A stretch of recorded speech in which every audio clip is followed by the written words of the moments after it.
আসসালামু আলাইকুম আরহামেতুল্লাহ। সম্মানিত দিনী ভাই ও বোনেরা, আজ আমি আপনাদেরকে শিখাতে চাই সূরা ইয়াসিন পড়ে চিনির উপরে ফু দিলে কি হয়। আবারও বলছি, আজকের আলোচনার বিষয় বস্তু হচ্ছে সূরা ইয়াসিন পাঠ করে সাদা চিনির উপরে ফু দিলে অথবা দম করলে কি হয়। বিস্তারিত জানার জন্য আর এই দামি আমলটা শিখে রাখার জন্য সম্পূর্ণ ভিডিওটি দেখার অনুরোধ থাকবে। আর প্রতিদিন ইসলামিক নতুন নতুন ভিডিও সবার আগে দেখতে, আপনার পর্যন্ত পৌঁছাতে আমাদের এই ছোট্ট চ্যানেলটি সাবস্ক্রাইব করার অনুরোধ থাকবে। সম্মানিত দিনী ভাই ও বোনেরা, আমি সর্বপ্রথম আপনাদেরকে এই আমলটা সঠিকভাবে শিখাতে চাই। এরপরে বলে দিব সূরা ইয়াসিন পাঠ করে সাদা চিনির উপরে ফু দিলে অথবা দম করলে কি হয়। সম্মানিত দিনী ভাই ও বোনেরা, আমরা সকলেই জানি নিঃসন্দেহে সূরাতুল ইয়াসিন একটি ফজিলতময় বরকতময় সূরা। এই সূরাটি একবার পাঠ করে সাদা চিনির উপরে ফু দিলে কি হয়, এটা আমরা অনেকেই জানি না।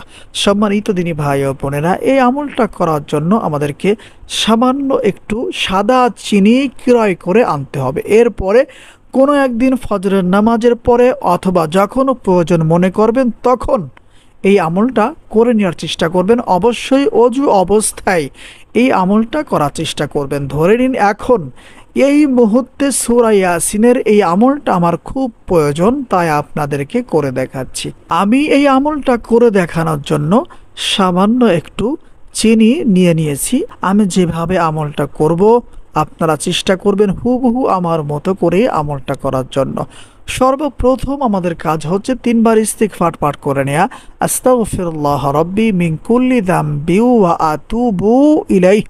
যে কোনো ইস্তেগফার অবশ্যই তিনবার পাঠ করবেন। এরপরে তিনবার দুরুদে ইব্রাহিম অথবা অন্য কোনো দুরূদ শরীফ পাঠ করবেন, যেমন সাল্লাল্লাহু আলাইহি ওয়াসাল্লাম, সাল্লাল্লাহু আলাইহি ওয়াসাল্লাম।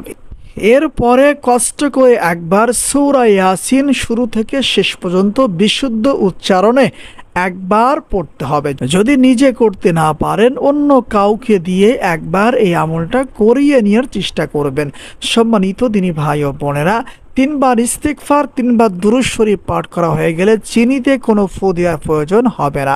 এরপরে বিসমিল্লাহ সহ সূরা ইয়াসিন সম্পূর্ণ পাঠ করবেন, যেমন বিসমিল্লাহির রহমানির রহিম, ইয়াসিন ওয়াল কুরআনিল হাকিম, ইন্নাকা লামিনাল মুরসালিন। সম্পূর্ণ সূরা ইয়াসিন তেলাওয়াত হয়ে গেলে চিনির উপরে একটি ফু অথবা দম করবেন, যেমন। এরপরে দুইবার দুরুদে ইব্রাহিম অথবা অন্য কোনো দুরূদ শরীফ পাঠ করবেন আর চিনির উপরে দুইটি ফু অথবা দম করবেন, যেমন সাল্লাল্লাহু আলাইহি ওয়াসাল্লাম, সাল্লাল্লাহু আলাইহি ওয়াসাল্লাম। এই নিয়মে আমার দেখানো পদ্ধতিতে আপনারা সূরা ইয়াসিনের মাধ্যমে সামান্য একটু সাদা চিনি পড়ে নেওয়ার চেষ্টা করবেন।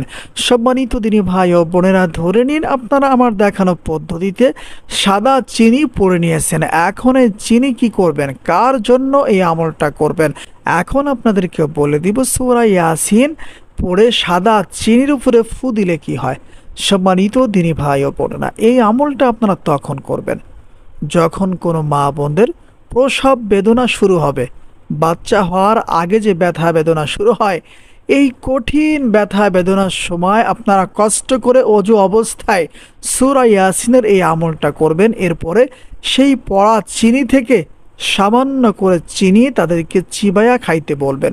সম্মানিত দিনী ভাই ও বোনেরা, যদি সঠিক সময় সঠিকভাবে এই আমলটা করে প্রসব বেদনারত কোনো মা বোনদেরকে এই পড়া চিনি খাইতে পারেন, সাথে সাথে প্রসব ব্যথা বেদনা দূর হয়ে যাবে ইনশাল্লাহ, এবং নর্মাল ডেলিভারিতে বাচ্চা খুব সহজেই দুনিয়াতে চলে আসবে ইনশাআল্লাহ। আসসালামু আলাইকুম ওয়া রাহমাতুল্লাহ।